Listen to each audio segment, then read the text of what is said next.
पीयूष जैन का पूरा काला चिट्ठा अब खुलता नजर आ रहा है। पीयूष जैन को 14 दिन के रिमांड में भेजा गया है। मगर आपको पता है कि बीते 5 दिनों से जारी रेड में पीयूष जैन के अलग अलग ठिकानों से करीब 211 करोड़ 65 लाख की संपत्ति जब्त की जा चुकी है, जिसमें कैश के साथ साथ सोने के बिस्किट, चांदी और कई कीमती सामान है।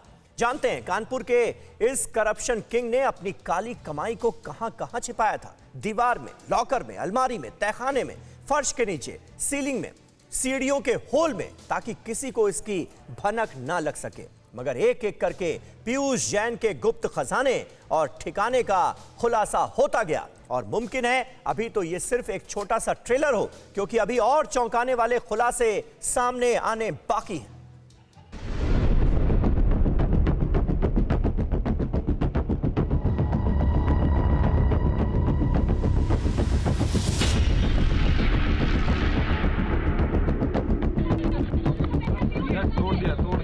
सुरक्षा बलों के बीच चेहरे पर मास्क और सिर पर टोपी लगाए जो शख्स दर्जनों मीडिया कर्मी और कैमरों से बचता बचाता आगे बढ़ता दिखाई दे रहा है, यही है कानपुर का black money king Piyush Jain.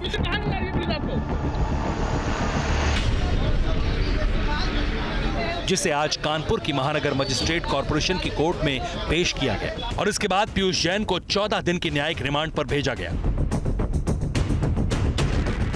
माननीय न्यायालय ने 14 दिन के लिए भेजा है इनको जुडिशियल कस्टडी। वारंट हमारा 167 का उन्होंने बना के इसको जेल में भेज दिया है। और अगर भारत सरकार को ज़रूरत पड़ती है, इन्वेस्टिगेशन ऑफिसर को, एसआईओ को ज़रूरत पड़ती है, तो वो पीसीआर अप्लाई करता है। 14 दिन की पुलिस रिमांड पहले होती है, उसके बाद फिर आगे देखा जाएगा। अगर जरूरत होगी तो उनको पीसीआर लेके दोबारा पूछताछ करी जाएगी। अभी इनको फिलहाल 32 दिन की रिमांड मांगी गई। 14 दिन की पहला न्यायिक जो है उनको रिमांड मांगी 14 दिन के लिए की। उनको अरेस्ट करके यहाँ से हम लोगों ने जेल में भेजवा दिया। यूपी के इत्र कारोबारी पीयूष जैन के घर पर अब तक जो छापेमारी हुई, उसमें कानपुर से लेकर कन्नौज तक के अलग अलग ठिकानों पर करीब 211 करोड़ रुपए की अवैध संपत्ति मिली है। छापेमारी को लेकर जीएसटी इंटेलिजेंस का जो बयान सामने आया, उसके मुताबिक छापेमारी में अब तक 211.65 करोड़ की संपत्ति जब्त की गई। इस रेड में अब तक 194.45 करोड़ कैश बरामद हो चुका है। इसके अलावा छापेमारी में करीब 23 किलो सोना भी बरामद हुआ है। इतना ही नहीं, करीब 6 करोड़ कीमत का चंदन का तेल भी मिला है। आपको बता दें कि कानपुर से कन्नौज तक, दीवारों से लेकर फर्श तक, तहखाने से लेकर गोदाम तक इतने नोट बरामद हुए जिन्हें गिनते गिनते 5 दिन लग गए। जीएसटी और आईटी टीम के अधिकारी हाँफ गए, नोट गिनने वाली मशीनें गर्म हो गईं, लेकिन पीयूष जैन के घर से नोट मिलने का सिलसिला लगातार चलता रहा। तो भैया अभी कार्रवाई कितनी देर तक चल सकती है?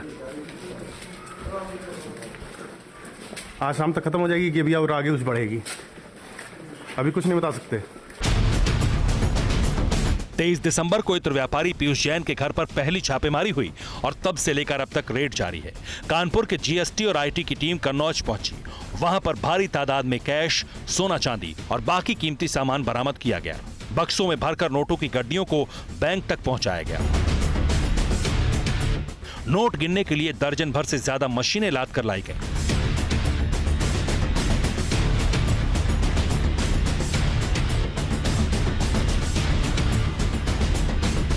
हैरानी की बात यह है कि कानपुर के इस काले कुबेर ने अपने काले खजाने को ऐसी ऐसी जगहों पर छिपा कर रखा था जिसका अंदाजा भी आप नहीं लगा सकते। सूत्रों से मिली जानकारी के मुताबिक करप्शन किंग ने दीवार, लॉकर, अलमारी, तहखाना, फर्श, संदूक, सीलिंग और सीढ़ियों के होल में करोड़ों रुपए कैश और कीमती सामानों को छिपा रखा था, ताकि किसी को इसकी भनक ना लगे।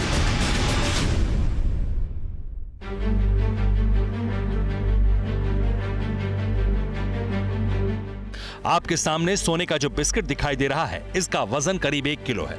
ऐसे नामालूम कितने ही गोल्ड बिस्किट पीयूष जैन के कन्नौज वाले घर और तहखाने और गोदाम में मिले।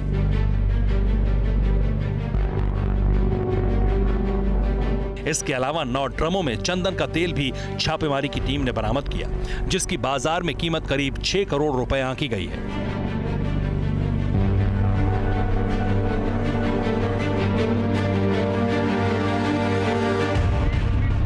सरकारी वकील के मुताबिक कानपुर के महानगर मजिस्ट्रेट कॉरपोरेशन की कोर्ट पेशी के दौरान पीयूष जैन ने यह कबूल किया कि उसके अलग अलग ठिकानों से जो कैश बरामद हुआ है उस पर जीएसटी नहीं चुकाई गई। हालांकि उन्होंने अपना अपराध कबूल भी कर लिया है यहाँ पर कि हम अपराध कबूल कर रहे हैं और टैक्स जमा कर देंगे। उनकी जानकारी में था कि वो टैक्स चोरी कर रहे हैं पूरी तरीके से। जी, उन्होंने इस चीज़ को एडमिट किया कि टैक्स चोरी हुई है। उन्होंने अपना एडमिट किया। इसमें मनी लॉन्ड्रिंग और इनकम टैक्स या जीएसटी टैक्स नहीं, अभी कुछ नहीं कह सकते। जहाँ जीएसटी के अंतर्गत तो गिरफ्तारी हुई है इसमें, सीजीएसटी एक्ट की धारा 132 सब क्लॉज 1 के अंतर्गत अभी जाँच जारी है। इन्वेस्टिगेशन अभी अपना काम कर रही है। अब आगे जब होगा तो बताया जाएगा। जहां एक तरफ इस रेड के चलते कानपुर से कन्नौज तक कोहराम मचा है, तो वहीं चुनावी मौसम में काले कुबेर के इस काले खजाने ने राजनीतिक गलियारों में भी हड़कंप मचा रखा है। क्योंकि सवाल यह है कि काला धन छिपाने वाला ये इत्र कारोबारी किसका मित्र है। सवाल यह है कि क्या पीयूष जैन सिर्फ मोहरा है और खजाने के पीछे किसी और का चेहरा है। सवालों पर सस्पेंस बड़ा है और सियासत तेज है। काले कुबेर पीयूष जैन को लेकर बीजेपी और समाजवादी पार्टी आर पार पर आ चुके हैं। ये गरीब का पैसा ही है जो सपा बसपा और कांग्रेस के नेता लूट करके अपने घरों को बनाते थे। आज वही पैसा दीवारों से कैसे निकल रहा आप देख रहे होंगे। कमरे के कमरे नोटों से भरे पड़े हैं। अब आपकी भी समझ में आ रहा होगा कि बबुआ नोटबंदी का विरोध क्यों करता था।